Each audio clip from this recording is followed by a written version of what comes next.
सभी हमारे धर्म प्रेमियों को जय गुरुदेव। आप देख रहे हैं जय गुरुदेव चैनल नदवई। इस समय आज मौजूद हैं दिनांक 11 जनवरी 2024 का दिन। भुसावर कस्बा, तहसील भुसावर, जिला भरतपुर, राजस्थान से आई सीधा प्रसारण आप यूट्यूब चैनल पर जय गुरुदेव चैनल नदवई के माध्यम से आप देख रहे हैं। जय गुरुदेव।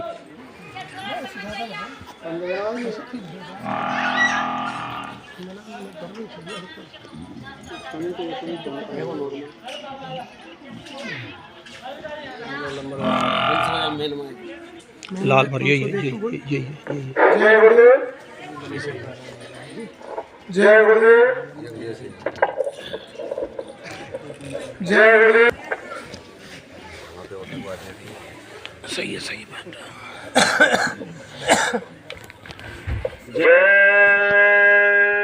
गुरुदेव, जय गुरुदेव, जय गुरुदेव, जय गुरुदेव, जय गुरुदेव, जय गुरुदेव। जय गुरुदेव नाम किसका?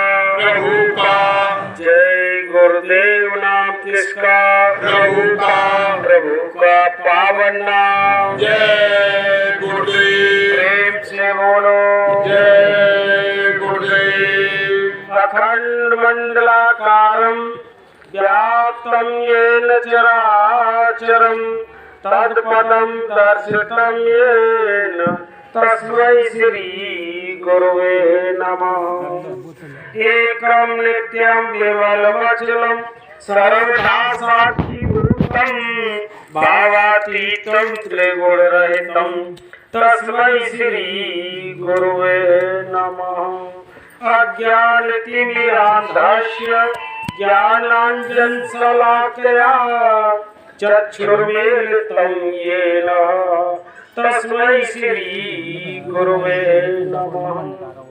गुरु समान तीन लोक में और नदी से कोई नाम लिए पातक न से ध्यान किए हरि हो। गुरु को कीजो दंडवत कोटि कोटि प्रणाम। कीट न जाने भंग को गुरु कर ले आप समान। यह तन विष की बेलरी गुरु अमृत की खान। शीश दिए जो गुरु मिले तो भी सस्ता जान। अलख अनामी धाम ते उतरे जन हितै। बंदो जय गुरुदेव पद जो बहुवारी है। प्रातःमणि सर्वत्र विराजमान, सबकी आंखों की ज्योति, सबके जीवन आधार, परम पुरुष पूर्ण धनी, परम दयाल दातार भक्ति मुर्शिद, परम संत बाबा जय गुरुदेव महाराज के चरणों में नमन वंदन प्रणाम करते हुए एवं आज की धर्म सभा में उपस्थित सभी सत्संगी प्रेमी भाई बहनों के चरणों में मेरा सादर जय गुरुदेव।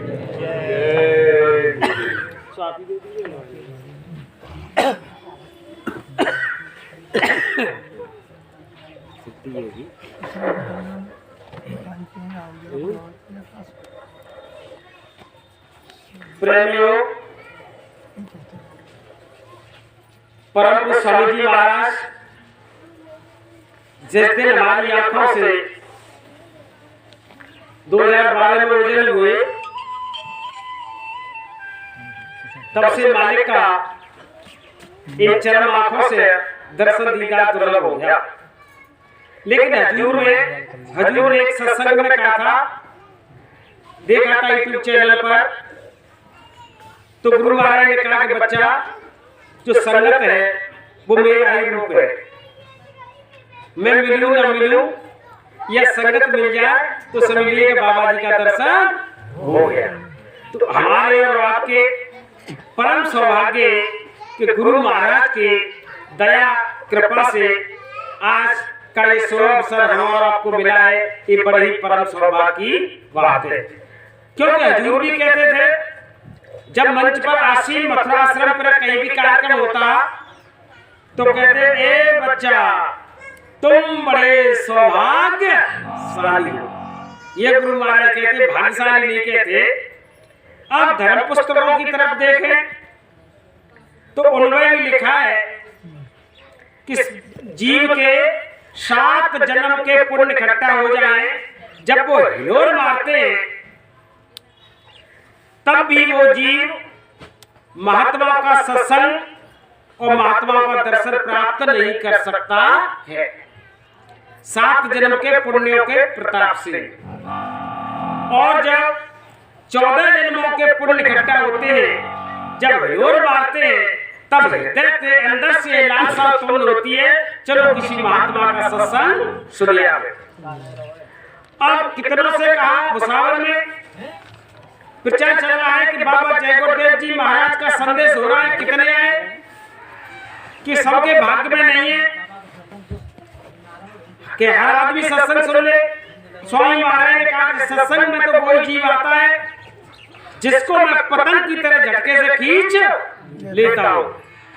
तब तो कहा कि बड़े भाग्यशाली, और 14 जन्मों के पुण्यों के प्रताप से संत फकीर महात्माओं का सत्संग सुनने को नहीं मिला करता है।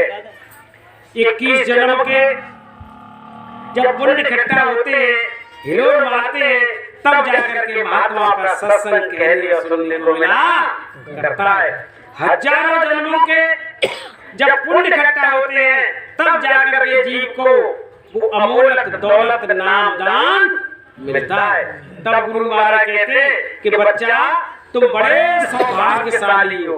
हम और आपने कितना प्रचार किया, चलो बाबा जय गुरुदेव महाराज आ रहे हैं और अब की भंडारा कार्यक्रम में बरकत बढ़ रही है, चलो चलो अपने रिश्तेदारों से, परिवार वालों से, खानदान वालों से, जो हमारा अजीज मित्रों से भी कहा, वो बार बार वादा करता है कि नहीं भैया आपकी चलेंगे। अब भैया कल मथुरा जाना है, 8 बजे गाड़ी लग जाएगी, चलेंगे पक्का। गाड़ी भी लग गई, सब बैठने लगे। हमने सोचा महाराज दोस्त था, अजीज मित्र था, वो नहीं आया। टेलीफोन किया, भैया कैसे नहीं गाड़ी आपके इंतजार कर रही है। अरे भैया क्या करें, क्या हो गया? अरे समझिए आने से खबर आ गई। क्या हुआ कि ददिया सास लल्लू की मर गई, अम्मा जा रहे हैं, कपड़ा बस पहन के बस लेट में यार लग गया, अम्मा जानो पड़ेगा। कोई ना कोई डंगा लग गया। कहने का मतलब है कि उनके पुण्य खाते में सत्संग का मिलना है ही नहीं, सभी तो सब्जी भी नहीं आ सकते। तो हम और आप बड़े परम सौभाग्यशाली हैं कि गुरु महाराज की दया से आज ऐसे मलिन समय में कि जहाँ चारों तरफ त्राहिमाम मची हुई है, हाय मची हुई है, भाई भाई में झगड़ा, पति पत्नी में झगड़ा, सास बहू में झगड़ा, अड़ोस में पड़ोस में झगड़ा, देश समाज राष्ट्र और विश्व में जाकर के झगड़ा हो रहा है। सुख शांति नजर नहीं आ रही चारों तरफ। ऐसे समय में हम आप 10 पाँच प्रेमी मालिक की याद में 2 आंसू बहाएं और एक जगह बैठ जाएं, ये बहुत बड़े ही परम सौभाग्य की बात है। क्योंकि संत फकीर महात्मा का काम होता है जीवों को बचाना। आगे का समय बहुत बड़ा नाजुक आ रहा है। अब नाजुक दौर से जीवात्मा अब कैसे बचेगी, किसको चिंता है इस बात की? कोई चिंता नहीं कर रहा कैसे बचा होगा, लेकिन सारी ये जीवात्मा, सारी रूहें हमारे हुजूर की है, तो उनको दर्द है। दर्द है जैसे किसी का बच्चा आग की तरफ जा रहा हो, कुएं की तरफ जा रहा हो या सड़क को पार कर रहा हो, तो कोई भी जिम्मेदार व्यक्ति बैठा होगा तो उस बच्चे को बचाने की पूरी कोशिश करेगा। यदि वो विकलांग है, वो देख रहा है कि किसी का 4 साल का 3 साल का बच्चा तेजी से जा रहा है, सड़क को पार कर रहा है, तो वो आवाज लगाएगा, अरे भाई चलो चलो ये किसका बच्चा जा रहा है। ठीक बाबा जय गुरुदेव महाराज ने कहा, वैसे तो बच्चा तुम अपने माँ बाप के बच्चे हो, लेकिन संत फकीर महात्मा की दृष्टि में तुम सब मेरे ही बच्चे हो। मेरी जीवात्मा नरक 84 की तरफ बड़े वेग के साथ चली जा रही है और वहां पर इतनी प्रताड़ना, इतनी तकलीफें कि उसका वर्णन नहीं किया जा सकता। तो जीवात्मा जब फंस जाती है तो रो करके और तड़प करके उस मालिक को याद कर रही है, रो करके क्या कह रही है, बचा लो हे मेरे सतगुरु, सुरति का तू ही मानी है, बचा लो हे मेरे सतगुरु, सुरति का तू ही मानी है, दर्द की तो दवा अब तो जाने वाली है, दर्द की तो दवा अब तो जाने वाली है। दर्द का घुटने का दर्द थोड़ी या माथे का सिर का दर्द थोड़ी, कौन सा दर्द के जन्म मत मरत दुसै दुख, वो दर्द जब मालिक ने या तो सानी दे दे तो वो खात रहेगी, दरिया भरिया डाल दो, चून फून डरवा दो ने सत्संग सुन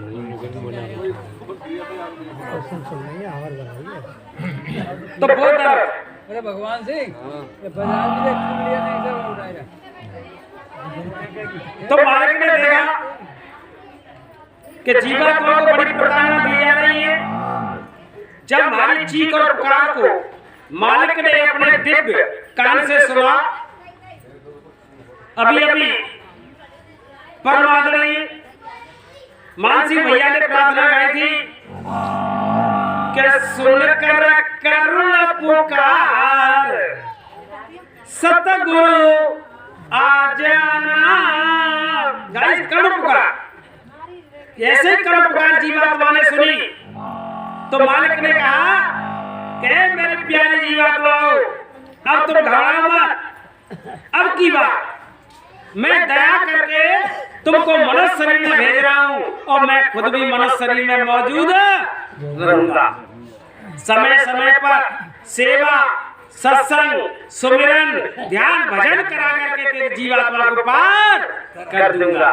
तब मानुष तन लेकर के गुरु महाराज मनुष्य शरीर में आए अपनी मथुरा और भारत में डंका बजाया, सारे हिंदुस्तान में 1952 से प्रचार किया, चलो चलो चलो बच्चा,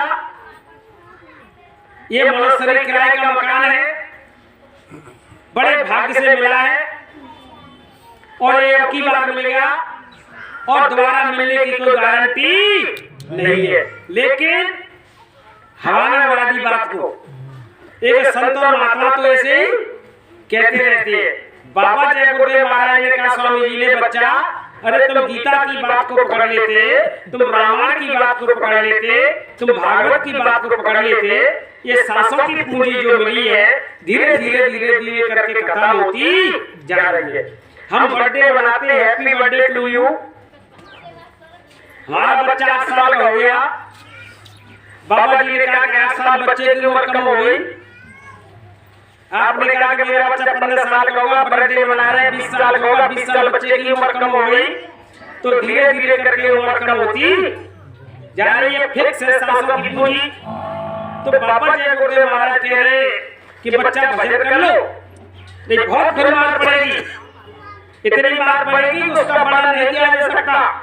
अब की बात तो मिले मनुष्य में, कितनी बार तुमको मनुष्य में मिला, हर बार तुम धोखा खा गए, लेकिन अब की बार मैं खुद तुम्हें लेने के लिए आया हूँ। तुम भूल गए हो, अब मुझको मैं तुमको नहीं बुलाया हूँ। स्वामी जी महाराज कह रहे कि तुम तो मुझे भूल गए, लेकिन मैं तुमको नहीं भूला हूँ, अपने घर चलने के लिए तुमको बुला रहा हूँ। तो चलो। तो महात्मा बार बार चेतावनी दे रहे हैं, चेतावनी के माध्यम से दे रहे हैं कि बच्चा भजन कर लो, लेकिन बिटिया की शादी हो जाए तब भजन करेंगे, बोल में सफल हो जाए तब भजन करेंगे, ये हमारा बच्चा सर्विस में कहीं लगे तब भजन करेंगे। लेकिन धीरे धीरे करके ऐसा समय आता है कि भजन हो नहीं पाता। महात्मा बार बार चेतावनी दे रहे और उधर परमात्मा भी बार बार चेतावनी दे रहा है। जब वो भी ऐसा नहीं है, जब किसी पे कोर्ट में मुकदमा होता है, जब वो तारीख पे हाजिर नहीं होता तो नोटिस सरकार भेजती है। पहला नोटिस डायरेक्ट गिरफ्तार नहीं करती कि फलानी तारीख है, 20 तारीख को कोर्ट में हाजिर होना है, अपना पक्ष रखो, क्या बात है। लेकिन नजरअंदाज कर दिया, फिर दूसरा भेजेगी, फिर भी नहीं गया तो तीसरे पे जाकर के कुर्की वारंट हो जाते, सब सफाया हो जाता है। ठीक ऐसे ही परमात्मा भी आपको डायरेक्ट भेज रहा है चिट्ठी, लेकिन कब चिट्ठी समझते हैं, कब भेजी, कौन सी चेतावनी? जब कान के नीचे सफेद बाल होने लगे तो समझ लो परमात्मा की चिट्ठी आ गई कि अब आधी उम्र बीत गई, अब आधी बची है, इसमें भजन कर ले। लेकिन वो चेतावनी को क्या करते हैं, डाई लगा करके, काली मेहंदी लगा करके काला कर दो, वो तो भूल जाएंगे। जब परमात्मा आएगा वो तो भूल जाएगा कि वो काले कर ले, लेकिन वो नहीं भूलता, वहां तो सब लिखा पड़ी है। तो बार बार चेतावनी दे रहे हैं। फिर दूसरे नोटिस आया, क्या आग चली गई, दांत चले गए, तब भी कह रहे कि नहीं बाद में भजन कर लेंगे। इतनी मोह ममता लग गई कि भजन की समस्या के बाद में हमारे एक बाबा आप तो मांगे पूर्णवासी घर पूर्ण, क्या पूर्णवासी है, गंगा का दान दो, फलाना दान दो। तो एक बूढ़ी अम्माई 90 वर्ष की उम्र की, और अम्मा के पास आया, अम्मा बोली, ओ बाबा कि हाँ भगवान में भूली हो बिल्कुल, कि क्या करो अम्मा, तुम भगवान के दरी खाने में दरखास्त लगवा दो, कहा ये भगवान में ले जाए, अपना बड़ा को झेल लो। तब तक एक बहू करके आई 14 दी, क्या वो पिट्टुआ की शादी है, तो बहू की भागी 1 महीने बाद के बाबा ने आप कहा कि नहीं कर दिया वाली, मैं पिट्टुआ की बहू को अपने मुंह देख के तबाही है। इतनी मौजूदा और तीसरे बुलाते धड़ाम हो जाती है। तो बाबा जी बोलते महाराज कह रहे कि जरा से तुम इसी जीवन में संभल गए तो तुम्हारा काम हो जाएगा, क्योंकि वादा किया था। उसी वादा को याद दिलाने के लिए संत फकीर महात्मा का पदार्पण इस जमीन पर हुआ। चाहे वो राम बन के आए, कृष्ण बन के आए, मोहम्मद बन के आए, ईसा बन के आए, दादू बन के आए, पलटू बन के आए, मीरा बन के आए, गोस्वामी बन के आए, और अब आकर के बाबा जय बोले महाराज आ गए। चेतना तो वादा किया था, तो उस वादे को भूल गए, तो उसी वादा को वो याद दिला रहे हैं। तो काहे कि कौन को भूल मती जाना, कौन, इसके 2 सेंटेंस हैं। एक कौन करार तो गरम में किया था जब उल्टे लड़के थे, 7 तरह की प्लास्टिक की झिल्ली में बंद। माँ जब खट्टा मीठा चरपरा खा रही तो विषैले तीरों की तरह अंग में लगता था। मल मूत्र मुंह से भरे हुए थे और उस मालिक से प्रार्थना कर रहे हैं, हे मालिक अब की बार मुझको बाहर निकाल दे, और मैं प्रतिज्ञा करता हूँ कि मैं तेरा 24 घंटे भजन करूंगा। अब प्रभु कृपा करो ये भांति, और सब तज भजन करो दिन रात का संकल्प लिया, लेकिन दिन रात कौन कर रहा है? दुनिया के काम के लिए समय, भजन के लिए किसी के पास समय नहीं है। कि हमारे पास तो बहुत काम है। तो कह रहे हैं कौन को भूल मती जाना, जब आवेगी मिस कॉल में आती है मिस कॉल, जैसे ही मिस कॉल आती है तुरंत भागते लाली देखना कौन को फोन आएगा। परमात्मा ने कौन दे दी तो उसका ध्यान नहीं है। भारत की भूमि पर रहने वाले हिंदू, मुस्लिम, सिख, ईसाई, छोटे बड़े, अमीर गरीब के लिए विनती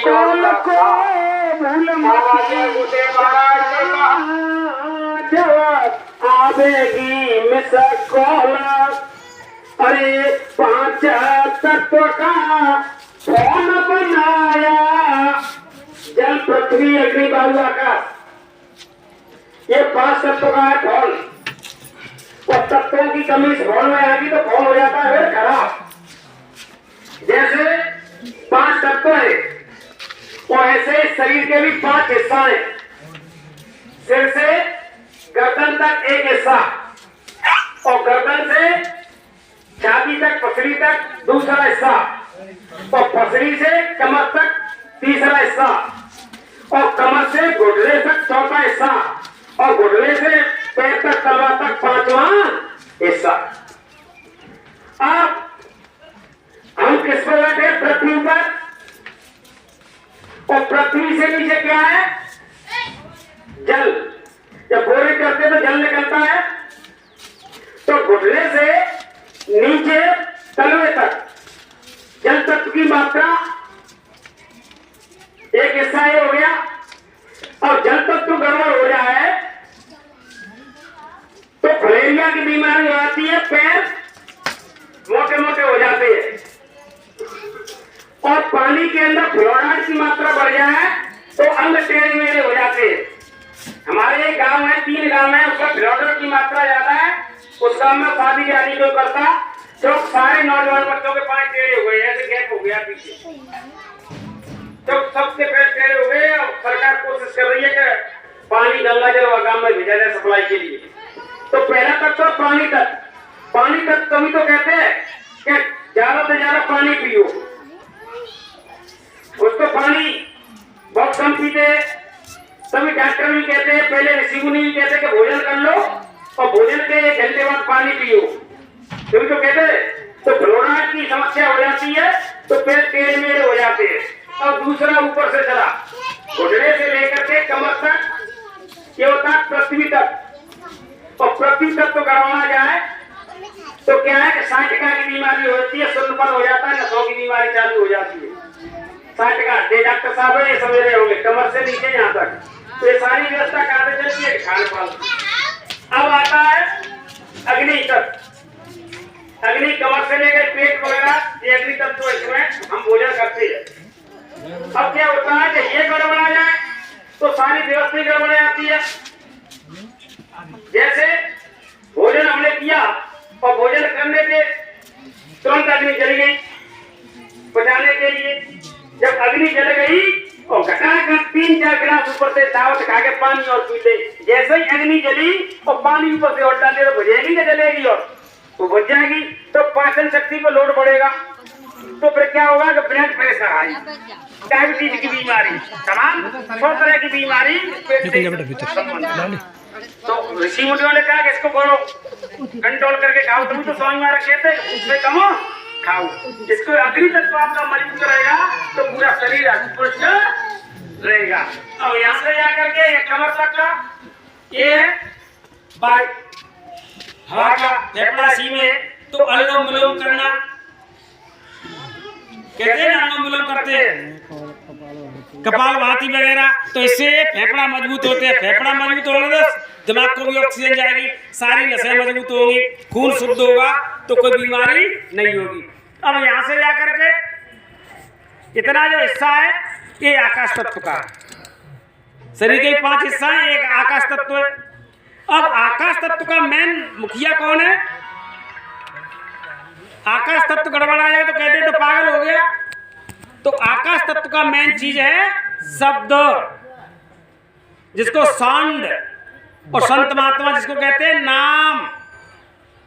जब इसका हम सुमिरन करते हैं, अभी अभी हम निकले थे और आवाज लगाई, बाबा जी का कहना है और शाकाहारी आवाज लगा रहे हैं। तो जैसे ही हमारे मुंह से आवाज निकली और ये जाकर के आकाश ब्रह्मांड में चली गई, स्टोर हो गई।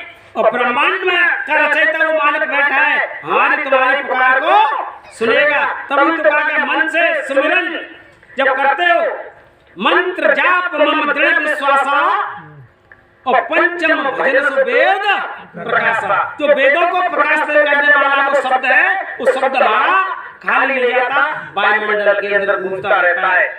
नासा के वैज्ञानिकों ने भी ये सिद्ध कर दिया कि वायुमंडल के अंदर जय गुरुदेव नाम की ध्वनि गूंज रही है। उन्होंने यंत्र भेजा था तो उसमें कैप्चर आई थी कि वायुमंडल के अंदर जय गुरुदेव नाम की ध्वनि गूंज रही है। जब किसी से भी शब्द बोलो सत्संगियों तो तोड़ के सोच के समझ के बोला करो। जो शब्द पका हुआ होता है, एक बहुत बड़ा जिन्न था एक लड़की पर और परेशान कर रहा था, भगत तमाम तांत्रिक परेशान हुए। तो क्या हुआ, सत्संगी जा रहा था निकल करके हमारी आगरे में, तो कहा क्या बात है भैया, अरे जो परेशान कर रहा है, अरे जय गुरुदेव आएगा, जय गुरुदेव आएगा, जो कहते हैं जय गुरुदेव भगवान को तो जितना सही कर देगा। मैंने कहा बात है, अरे के जितने परेशान कर रहा हो वे आएगा जोश में, अरे के 2 मिनट में सही हो तो ला गिलास ला रहे, एक गिलास लाए और पानी डाला और जय गुरुदेव नाम प्रभु का, जय गुरुदेव नाम प्रभु का और दे दिया और उसको पिला दिया लड़की पर जिसमें जिन्न था। और जैसे पिया एकदम से आवाज आई, सबने सुनी, लड़की तो गिर गई धड़ाम सी ने कि मुक्ति हो गई, मुक्ति हो गई, मुक्ति हो गई। सबने सुना था, बोलो प्रेम से जय गुरुदेव। और जब वो प्रेमी मथुरा गए तो स्वामी महाराज 2 दिन तो दर्शन नहीं दिए, फिर सेवा में चला गए, माहौली में सेवा में लगा दिया, दर्शन को आए तो सेवा तरफ से उसी उधर बताओ। अब मौज में आ गए मालिक और बोले, अरे बच्चा इधर आओ, इसको जानते हो ये कौन है? क्या आज वो आगरे वाले वो है फलानी साहब? अरे कि नहीं, ये बहुत बड़ा भगत है, तांत्रिक है, एक चुटकी में हाल भूत को भगा देता। तब स्वामी महाराज ने कहा, इधर आओ, आज के बाद गलती मत करना, तुम क्या समझते तुम्हारे खर्च हो गया, तुम जो कुछ ही मुंह से बोलते हो वो आवाज ब्रह्मांड में आती है और वो आवाज फिर मेरे कानों में आती है। बोलो प्रेम से जय गुरुदेव। तो कहा कि 5 तत्व का फोन बनाया, 9 दरवाजे का बटन दबाया।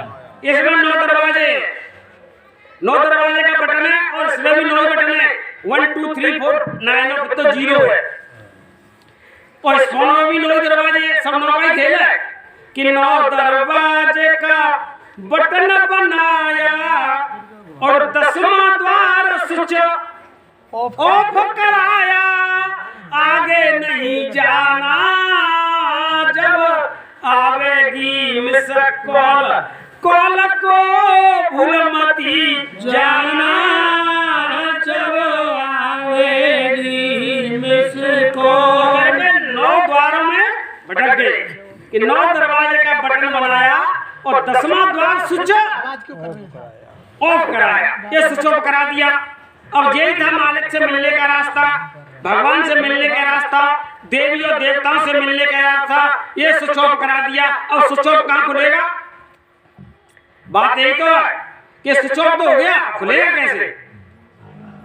कि 10वां द्वार स्विच ऑफ कराया, आगे नहीं जाना जब आवेगी मिस कॉल। तो आवाज लगा रहे। अब उस मालिक को 9 दरवाजों के अंदर सारी जीवात्मा खोज रही है, कोई जप में, कोई तप में, कोई पूजा में, कोई पाठ में, कोई स्नान में, कोई नमन में, कोई चंदन में, कोई टीका में, लेकिन नहीं, वो मालिक बैठा है 10वें द्वार में। तो हमारे परमादरणीय फौजी साहब की प्रार्थना गाते थे उसी के बारे में कि 10वें द्वारे पे बैठे गुरु, 10वें द्वारे पे बैठे गुरु और मैं 9 द्वारों में खो गई, और मुझको स्वामी जी माफ करना, तेरी आने में हो गई, मुझको स्वामी जी माफ करना, तेरी आने में हो गई। अब तेरी आने में हो गई कि मैं 10वें द्वार पर बैठे गुरु और मैं 9 द्वारों में खो गई, और मुझको स्वामी जी माफ करना, देरी आने में हो गई। और 9 द्वारों में खो गए। वो बाबा जी कह रहे थे अंतर में चलो, वो अंतर में चलने की आवाज लगा रहे कि सत्संग की जरूरत है, और सत्संग में आते नहीं, सत्संग में आते नहीं। तो कह रहे, अब क्या कह रहे महात्मा आगे कि इस मोबाइल में क्या करना है कि राम नाम की सिम डरवाइले, कि राम नाम की सिम डरवाइले, जय गुरुदेव ते रिचार्ज कराइले। जब रिचार्ज नहीं होगा तो ये भी नहीं बोलेगा। आपका बैलेंस खत्म हो जाए तो तुरंत बोल देता है कि आपका बैलेंस खत्म हो गया, रिचार्ज कराइए, तब आपकी कॉल लगेगी। तो अब ये भी रिचार्ज कराना पड़ेगा मोबाइल, और ये रिचार्ज कहाँ होगा तो बता रहे कि राम नाम की जा में सिम डरा वाले। क्यों डरवाले? खेतम वो धुन गूंज रहे हैं, तब वो आकाश में जाए। अब कौन सी सिम डर रही है? घर में बजा आटा गूंज रही है माता बहने, या सब्जी बना रही है, और बस कौन सी सिम डर रही है मोबाइल में कि जब जब न माने कटिंग को जिया, और मटक रही है। वो कह रहे कि राम नाम की डरवा लो, मैं कह रही तीन गुजिया की डरवा लो, तो सब गड़बड़ हो गई। हर चीज का अध्यात्म पहलू में महात्मा ने जोड़ रखा है। और वैसे भी क्यों डरवा जरूरत है? क्यों जरूरत है कि जब चार भाई कंधों पर ले जाते, जीवात्मा जब निकल जाती है तब क्या कहते हैं कि राम नाम सत्य, यही कहते हैं। ये नहीं कहते कि 10 बीघा सरसों सत्य है, ये नहीं कहते केवल राम नाम सत्य है, तो कहते हैं कि राम नाम की सिम डरवाइले, जय गुरुदेव ते रिचार्ज कराइले, टोक टाइम को फिट करवाइले, भूल मती जाना जब आवेगी मिस कॉल, कॉल को भूल मती जाना जब आवेगी मिस कॉल। आगे बता रहे अब क्या करना इसमें कि वायरस बन बीमारी आवे।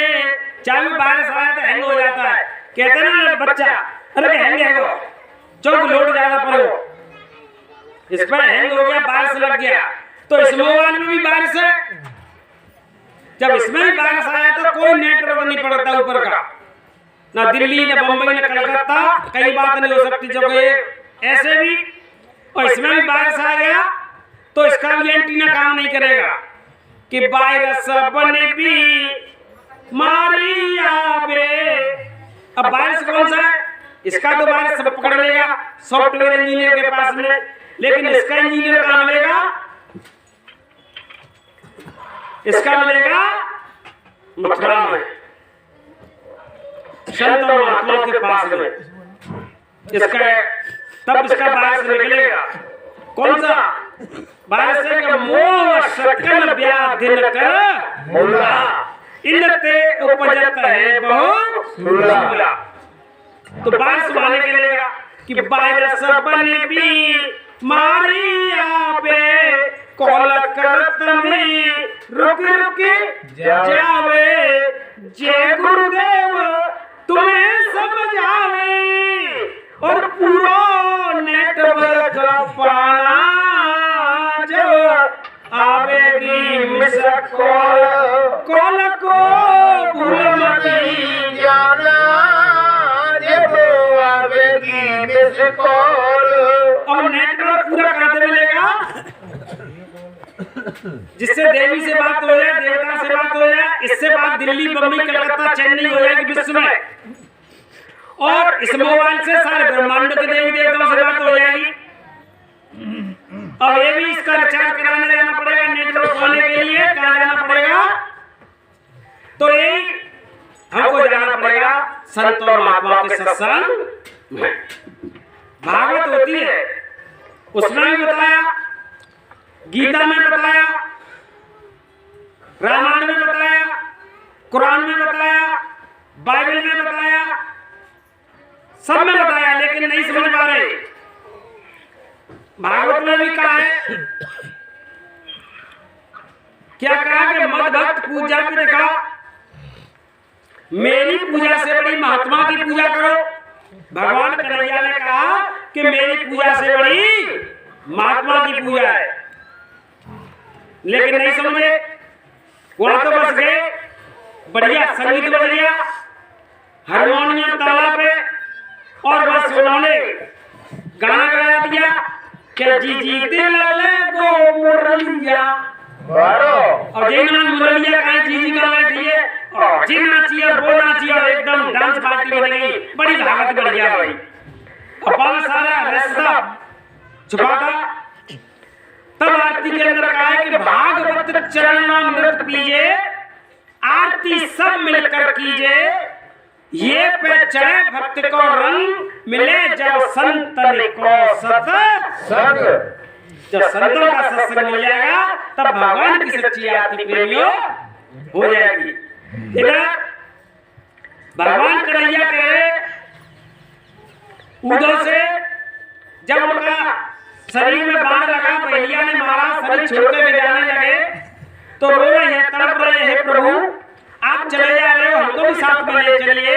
तो भगवान कन्हैया ने कहा तुम मेरे धाम को नहीं जा सकते, क्योंकि तुम्हारे धाम को जाने का एक जरिया है, वो क्या कि तद्वै द्वै प्राण पाते पर प्रश्न से बया, उपदेशं ते ज्ञानम ज्ञानम तत्त्वदर्शनम।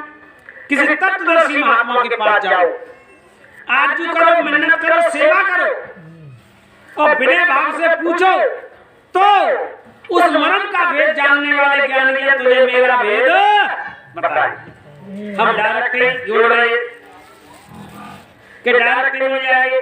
यही बात भगवान राम ने सबरी से कही, सबरी के आश्रम पर आए, सबरी ने सेवा की, जब वो जाने लगे तो सबरी बोली प्रभु हमको भी ले चलिए, कि नहीं सबरी तुम मेरे धाम को नहीं जा सकती, मेरे धाम को जाने का एक जरिया है, वो क्या प्रथम भगत संतलिकर ये कह दिया। इधर लोमस ऋषि अपने पिता से पूछ रहे, पिताजी कैसे जीवती होगी, कैसे आत्मकल्याण होगा, तो उन्होंने भी कह दिया सारों में कि लोमस ऋषि ने कहूं विचारा, और संत सरल से होई निरा। किसी संत के पास चलेगा। इधर जब संतों की महिमा रखवाई और अच के वेद पुराण ने गाई, और सत्संग में, और सत्संग किसको कहते हैं, चार एक ढोलक रख ली, चार गीत गाए ले, कह रहे सत्संग हो गया। बहुत से मुसलमान मंडलों में मैंने देखा है, बहुत प्रचार होता है गाड़ियों से कि चलो आज सत्संग है, और हम गए तो ढोलक बजी है, और महापुरुषों की बाणी प्रार्थना, बस ढोलक पर एक लगाई, दो लगाई, सब लगाई, हम बैठे हो गई प्रार्थना के बाद अपना पश्चात बोल तो भैया सत्संग करोगे तो हो गया। क्योंकि ऐसा उसने प्रधान बना दिया है भाई, नौ द्वारों की बात है कि नौ द्वारों में जीवा को भटका दे, कि इससे शांति मिल जाएगी, इससे शांति मिल जाएगी, 10वां द्वार आपका स्विच ऑफ है, ये परमात्मा मिलेगा नहीं। और परमात्मा के मिलने की जो इशारा है वो हम और आप समझते नहीं, और समझते भी है तो उसको फिर मानते नहीं। ये मान जाते तो हमारा और आपका काम हो गया होगा। चाची को कुर्सी पहले ले लो। जय गुरुदेव, जय गुरुदेव। तो गुरु महाराज यही तो कह रहे हैं कि बच्चा सत्संग में बड़े भाग से मिला करता है, और सत्संग मिल गया तो सारे संकट का समाधान हो गए। और सत्संग किसको कहते हैं समझते नहीं, ठीक है। चार बातें लड़की और लड़की के लिए सत्संग नहीं है। सत्संग सत्य का शरण, और सत्य क्या है, ये जीवात्मा, और सत्य क्या है परमात्मा, और ये आत्मा परमात्मा पे मिल जाए, उसी का नाम है सत्य, उसी का नाम तो सत्संग है। तो सत्संग किसको कहते हैं। अब भागवत में अध्याय 1 श्लोक नंबर 68 में लिखा है, यत् फलं नास्ति तत्सान योगे समाधिना तत्फलं लभते समयक् लोकेशो कीर्तिनातः। अब भगवान कन्हैया कह रहे हैं कि ना मैं तब से मिलता हूँ, ना मैं जब से मिलता हूँ, ना मैं योग क्रिया से मिलता हूँ, लेकिन इस कलयुग में मैं जरा से कीर्तन से मिल जाता हूँ। अध्याय 1 श्लोक 68 में भागवत में कह रहे। अब क्या, अब फिर यानी काल भगवान ने आनंद जी का तो आगे डाल दिया, बाद में उन्होंने इशारा कर दिया कि उस कीर्तन से मैं मिलता हूँ। अब बिन कीर्तन नहीं समझ लो कि ताली बजाई, जी जी दिल लगो मोरिया बाबा बहना दिल लगो, मैं नाच रहे कीर्तन आयो। अब कीर्तन किसको कहते हैं और ये भी तुम सुन ले, और सत्य नाम का शरीर में जहाँ कीर्तन हो 24 घंटे शरीर के अंदर आवाज आ रही है, वो सच्चा कीर्तन है। अब उन्होंने कहा जब तुम कीर्तन को सुनोगे तो शब्द कई सारे और तुम मेरे धाम को आ जाओगे। अब कौन कह रहा है? कन्हैया किनसे कह रहा है? ऊदो से। और पांडव भी थे तो ऊदो आध्यात्मवादी थे, महात्मा थे, तो उन्होंने कहा प्रभु चलो ठीक है, अब आप इशारा तो बता दो कि तुम्हारा धाम कैसा है। हम तो तुमको ये समझ रहे थे वृंदावन धाम, मथुरा धाम में आप जन्म हुए, यही आपका धाम के ये नहीं है। मेरा धाम तो यहाँ से बहुत दूर है। तो वहां का इशारा क्या कैसा बन रहा है तो मैं बताता हूँ। अब बता रहे हैं अध्याय 15 में गीता में, न तद्भास्ते सूर्यो शशांको न पावकः यद् गत्वा न निर्वतन्ते तद्धाम परमम्। कि मेरे एक एक रोम में करोड़ों करोड़ों सूरज का प्रकाश हो रहा है, करोड़ों करोड़ों चंद्रमा का प्रकाश होता है, वो मेरा परम धाम है। अब बताइए, वो अपना धैर्य बता रहे कि मैं ऐसे मिलता हूं, और इधर स्वामी महाराज क्या हमारे क्या कह रहे हैं? कोटि न सूरज चांद सितारे और रोमा रोमा में करें उजारे, सतपुरुष करतार तुमको लाखों प्रणाम, तुमको लाखों प्रणाम। वो भी कर दिया, इधर भागवत ने भी सारा पूरा कर दिया, भागवत ने भी पूरा सारा कर दिया, और कन्हैया ने सारा कर दिया, और स्वामी महाराज ने कर दिया। अब वो उदो कह रहे हैं कि ठीक है, इशारा कर दिया कि एक एक रोम में तुम्हारे करोड़ों करोड़ों का सूर्यों का प्रकाश है, तब जीवात्मा तुम्हारा दर्शन करेगी। अब कह रहे हम तो वृंदावन में भगवान के बाद के दर्शन करे। अब वे कह रहे इन आंखों से दर्शन हो नहीं सकता।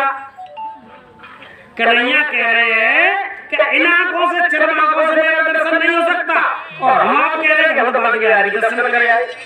हम तो गोवर्धन महाराज के दर्शन कर रहे हैं। अब बता वो बात झूठी के ये बात झूठी। अब कौन से दर्शन है? कन्हैया खुद कह रहे हैं। इसका प्रमाण दो तो अध्याय 8 में युद्ध के मैदान में कन्हैया अर्जुन से कह रहे हैं कि जैसे उठाती तलवार और नाग, वो कह रहे हैं मैं फूफा है, मैं मामा है, मैं दादा है, मैं काका है, मैं रिश्तेदार है, तो तू मुझको समझ नहीं रहा मैं कौन हूँ? तू मुझको नंद को लाना समझ रहा हो, तू रिश्तेदार नहीं समझ रहा हो, बुआ मामा फूफी के लड़का, तू समझेगा नहीं, और तू मुझको समझ नहीं सकता है मैं कौन हूँ। तो क्या इन आंखों से तू मुझको नहीं समझ सकता, देख सकता है? अब मैं तुझको तीसरी आंख देता हूँ देखने की। एन तुम सच्चे से दृष्टौ मनैव चक्षुषसा दिव्यं ददामि चक्षु पश्यमेव योगेश्वरम्। ये अध्याय आत्मा कह रहे थे जब उनकी दिव्य आंख दी और जब दिव्य आंख से देखा तब थर-थर कांपने लगे। पास में खड़े थे गुरु द्रोणाचार्य, कृपाचार्य, पितामह भीष्म, लेकिन कोई इस भेद को समझ नहीं पाया। तब उनका अंतर में दर्शन हुआ था। हम कह रहे हैं कि हम तो बात करें कि दर्शन करें, कैसे करें? ये सारी बात बता दी उन्होंने कि मैं तो ऐसे मिल जाऊंगा। अब तो रोज चक्कर लगाओ, 7-8 दिन आगे लगाओ, 7 कोस की परिक्रमा और 7 ही दिन सोमवार मंगलवार बुध बृहस्पति शुक्र शनिचर और 7 ही दिन में हम सबको मरना, 7 ही समुद्र कहते 7 समुद्र पार तेरे पीछे पीछे आ गई। को आएगी? 7 समुद्र का बड़ा खेल है और 7 ही दिन की भागवत सभा 7 ही दिन होती है। 7 ही तरह के गुरु और 7 ही ऋषि भरद्वाज कश्यप ऋषि गौतम अत्रि वशिष्ठ विश्वामित्र जमदग्नि ऋषि का आगे सब 7 ऋषि, 7 ही सूरज सारे गाना पद निशा, 7 सारा खेल है और 7 ही ब्राह्मण, 7 ही गुरु। जब भागवत होती है तो 7 ही गांठ का बांस गढ़ता है। व्यास जी बताते कि इसमें वो धुंधकार बैठता है और जब पहले दिन की भागवत सुनी धुंधकारी तो एक गांठ चटकी, दूसरे दिन में 2, तीसरे में 3, ऐसे 7 दिन में 7 गांठ चटक गई और विमान आए लगे काजे भगवान विष्णु को ताने धुंधकारी बैठकर चलो ताने 7 दिन की भागवत सुन ली, बाकी में विमान आएगा वो चले जाएगा, मतलब जीवात्मा आजाद हो जाएगी, कष्टों से निकल जाएगी। ये भागवत सारा कर रही है। अब बताइए हम लोग सबने 7 दिन तक बहुत दिन सुन ली, अब तो हर गांव में साल होती है भागवत, अब वो 7 गांठ का की लगी है।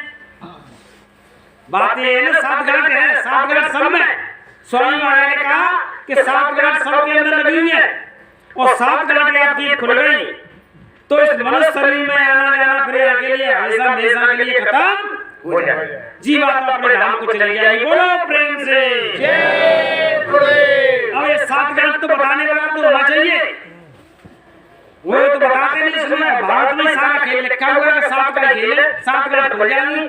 जिसकी भागवत सुनी और नई गांठ खुली है तो समझ लो उसने नहीं सुनी। और कब सुनोगे तो कहा कि भगत तात अनुपम सुख मिला और मिले संत होय। जब संत अनुकूल मिल जाएंगे, ऐसे मिल जाएंगे, तब जाकर के बात समझ में आएगी कि 7 गांठ किसकी लगी है। शब्द रूप रस स्पर्श गंध 5 तो दे गए। जब जीवात्मा आई तब पहले मकान में यही लग गई और फिर मन लग गया तो मन की लग गई, राग और द्वेष 7 लग गई। अब भागवत सुनकर नहीं चटकी नहीं खुली तो कोई मतलब नहीं है और बिना महात्मा के ये खुल भी नहीं सकती है। बोलो प्रेम से तो यही बाबा जय गुरुदेव महाराज बता रहे कि बच्चा समय बहुत कम है और चलते चलाते तो इसमें बैठ करके अपना काम कर लो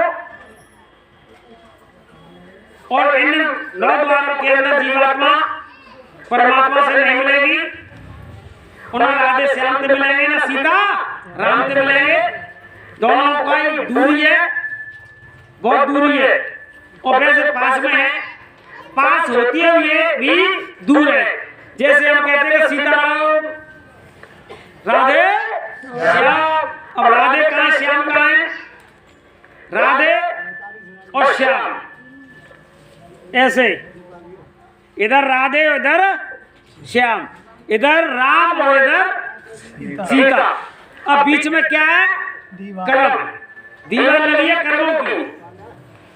अब कर्मों की दीवार है, अब कर्मों की दीवार को कर्म कैसे काट रहे हैं और कर्मों का सारा खेल है। कहा कि कर्म मन ते राजा हो भिखारी, कर्मों का सारा खेल है। अब बाबा जय गुरुदेव महाराज ने कहा कि बच्चा 3 तरह के कर्म, क्रियामान कर्म, प्रारब्ध कर्म, संचित कर्म। अब बाबा जी कह रहे हैं कि तुमको समझा नहीं कि सबसे बड़ा पाप गंदगी, पहाड़ों के पहाड़ घटते एक राजा एक त्योहार करके आया तो घोड़ों की मालिश हो रही थी, खून से लथपथ थे। इधर एक महात्मा आ गए, भिक्षा दे दो। राजा को पैसे दो गुस्सा में, और लीड भर के चलाया कटोरा, गुस्सा में दे दिया उसको। महात्मा ने झोली में डाल ले गया, अपने आश्रम पर जाकर के पटक ली। अब राजा तो भूल गया। अब स्वामी महाराज ने कहा, बच्चा एक कलयुग है, सत्ययुग में सवाया मिलता था, अच्छा करो या बुरा, और त्रेता में ड्योढ़ा मिलता था, अच्छा करो या बुरा, और द्वापर में दूना मिलता था, अच्छा करो या बुरा।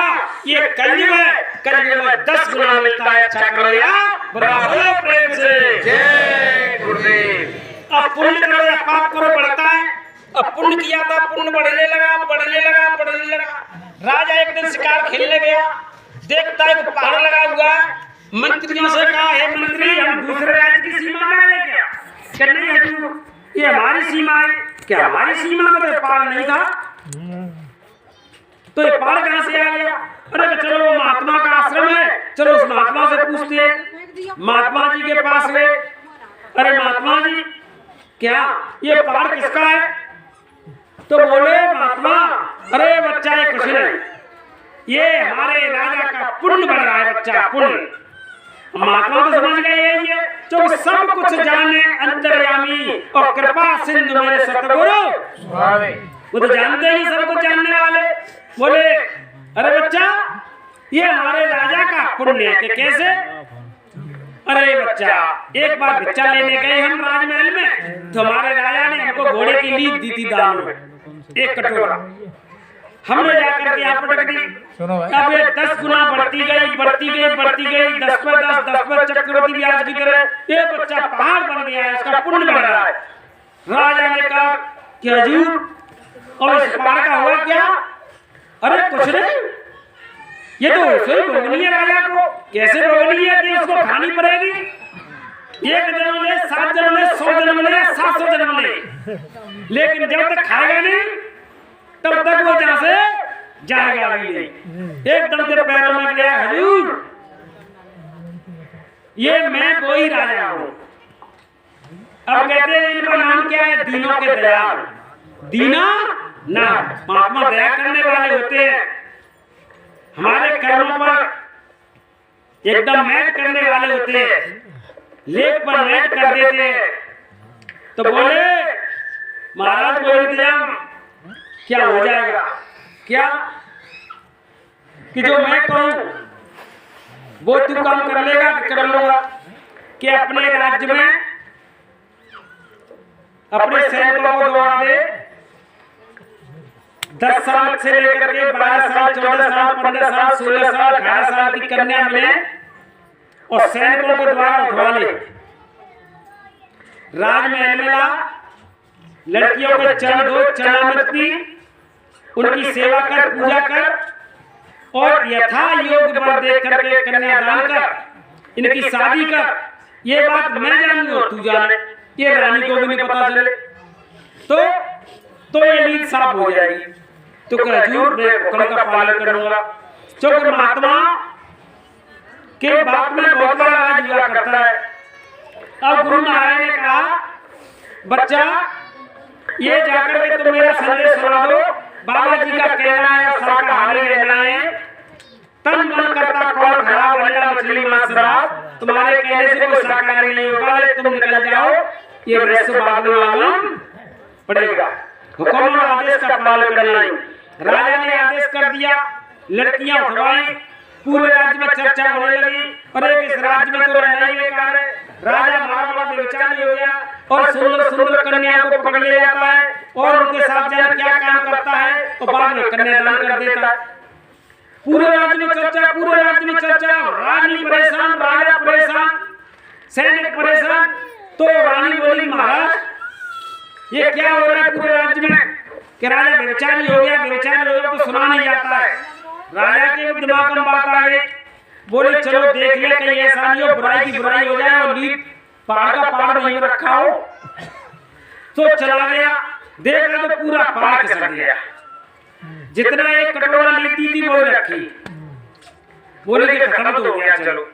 तो बोले कि हजूर अब क्या होगा कि ये बच्चा एक कटोरा तूने लिए बची है, तो कि जा यहाँ एक और है, एक और है, वो भक्त है हमारा, उसने नहीं कही है, वो और कह दे कि हाँ राजा हमारा बड़ा वैसा है, तो ये लीड उसके हिस्से में चली जाएगी। तो उन्होंने कहा उसने क्यों नहीं कही कि वो तो महात्मा है, तू जा शायद पुख्ता उसको शायद हाँ वो तो करेगा तो उसके हिस्से में चली जाएगी। तो वो गया राजा भेष बदल करके, किसान बन करके प्रणाम किया, बाबा जी प्रणाम के प्रणाम, आ बैठो। इधर उधर की चर्चा हुई, बोला कि महाराज हाँ हमारे राज्य में बड़ा अत्याचार हो रहा। बोलो क्या कि राजा बड़ा सुंदर सुंदर कन्या को पकड़ता है, महल में रखता है, महीनों फिर उनकी शादी कर देता है, पता नहीं ऐसा क्या हो रहा है।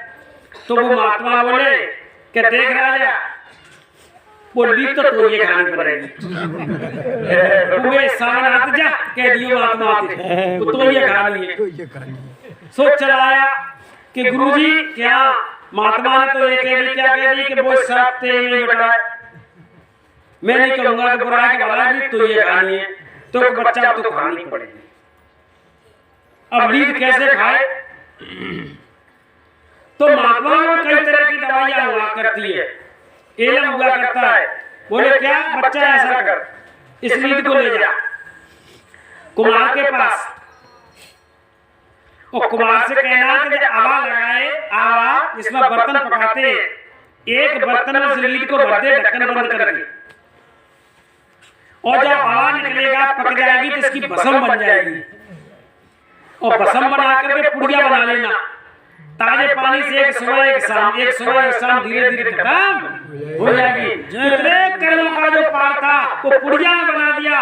ऐसे ही बाबा जयगुरुदेव महाराज ने कहा, ए बच्चा तुम मेरे खोमर आदेश थे, जंगल में निकल जाओ, पहाड़ों में निकल जाओ, गांव में निकल जाओ, इतिहास बदलने जा रहा है, और इतिहास की भूमिका में तुम्हारा जरा सा काम कर दो, इसी जन्म में तुम्हारी आत्मा को पार कर दिया जाएगा। नहीं बाबा जी को बाबा जी मत कहना, बोलो प्रेम से। केवल निमित्त मात्र हम आपको बता दिया है, निमित्त मात्र ही तो है। परंतर की बेला में बाबा जी ने कहा निमित्त मात्र खड़े हो जाओ, गुरु का संदेश दे दो नगर शहर और गांव में, इतिहास बदलने जा रहा। तो बाबा जी बोलते हैं यही तो बता दिया, तुम भजन बाबा जी का होगा नहीं और तुम करते नहीं, तो क्या है गुरु के वचनों पर कुर्बान, गुरु के हुक्म और आदेश पर कुर्बान हो जाएंगे, एक एक वचन को मानने लगेंगे, लेकिन गुरु महाराज की बात को काट दिया तो हमारा तुम्हारा कुछ भी होने वाला नहीं है, हम दोषी बन जाएंगे। पानी में जो नहाते हैं, पानी में जो नहाते हैं वो लिबास बदल देते हैं, पानी में नहाते हैं लिबास बदल देते हैं, और गुरु आदेश पर तो सरकारी का प्रचार करते हुए इतिहास बदल देते हैं। बोलो प्रेम से इतिहास बदलने जा रहा प्रेमियों। तो बाबा जी ने कहा संस्कार कहां से मिलेंगे? सत्संग से। अमीर न गरीब की, अमीर की न गरीब की बात है नसीब की, हर किसी को अच्छा परिवार नहीं मिलता। हमको ये जयगुरु संगत परिवार मिला है तो बड़े नसीब से तो मिला। अमीर या गरीब की बात है नसीब की, हर किसी को अच्छा परिवार नहीं मिलता। बच्चे बिगड़ते हैं, सोले उमड़ते हैं, बच्चों को अच्छा संस्कार नहीं मिलता। करे अच्छे काम लो, गुरु जी का नाम लो, ये मानव का जन्म बार बार नहीं मिलता। तो कहा बात तो बोलते कि बात बढ़ जाती है, जिद बढ़ जाती है, और बातों का कोई आधार नहीं होता। कौन सा आधार? बाबा जी तो चले गए, एक करोड़ नहीं गए, है गई, और 12 साल 2012 तक 12 साल है, 13 साल, लेकिन बात कम ना है कि बात बढ़ जाती है, जिद पकड़ जाती है, और जिद भी पकड़ जाती है। एक एक कह दो खेत लगा दो कहूँ आज, और एक कह दो खेत में लगा दूंगे आएंगे। और गुरु महाराज सब बताए कि कि बात बढ़ जाती है जिद पे अड़ जाती है, बातों का कोई आधार नहीं मिलता, बातों का कोई आधार नहीं मिलता। कितनी बात करने लो, करे अच्छे काम लो और प्रभु का नाम लो, ये मानव का जन्म बार बार नहीं मिलता। अब गुरु महाराज की बातों पे, गुरु महाराज की बातों पे शंका होने लगी और संत बाबा जी बार बार सत्संग में सुनाते, ये बच्चा शंका मत करना, ये बच्चा शंका मत करना। गोस्वामी महाराज ने कहा कि गुरु से प्रतीक नहीं है आपको तो सपने में भी आपको सुख और सिद्धि की प्राप्ति नहीं हो सकती। गोस्वामी महाराज ने कहा है। और यहाँ गुरु महाराज के बच्चों पर धक्का हो रही है। कैसी हो रही है? ऐसी हो रही है कि स्वामी महाराज ने कहा कि दुश्मनी जो पाकिस्तान और भारत की है ना, ऐसी एक कह रहा है जो कहता है कि बाबा जय जीवित है, और एक कह रहा है कि नहीं चले गए, तो चले गए तो कहता है गोली नहीं फिर रहा तो बसरी नाम तुरंत मारते। ये कहते हो गई है गुरु बहन और गुरु भाई और निष्ठुर जिनमें होती लड़ाई, काल बनाई ऐसी लीके और सत्संगी को धरधरी खींचे। ऐसा माहौल बन चुका है। चुप, कोई इधर कोई उधर, कोई इधर कोई उधर, कोई हम बढ़िया, कोई कह रहा जय बढ़िया, कोई वो बढ़िया, इसी खींचातानी में लगी है। और बाबा जय गुरुदेव ने क्या कहा कि मेरे बच्चों को संभाल के रखना, समय समय पर काम आएंगे। जिस वक्त मैंने नामदान दिया उस वक्त गुरु का बेटा दोनों आंखों के बीच में यहाँ पर गुरु विराजमान हो जाता है। एक इधर से आ रहे, एक उधर से आ रहे, पानी की ये जिंदा वाला ये मुर्दा वाला जय गुरुदेव नहीं करे तो अपमान किसका हुआ? गुरु महाराज। गुरु महाराज तो बैठे न, तुमने जय गुरुदेव बोली ना उसने बोली न करे तो अपमान गुरु महाराज को हुआ। और कहते हैं शब्द में है तो शब्द में गुरु महाराज, तो चलो शब्द में तो शब्द में का अपमान हो गया कि नहीं हो गया? शब्द स्वरूपी रूप है, कबो न होते दूर और धीरे रखियो चित्त में दिखेगा सत नूर।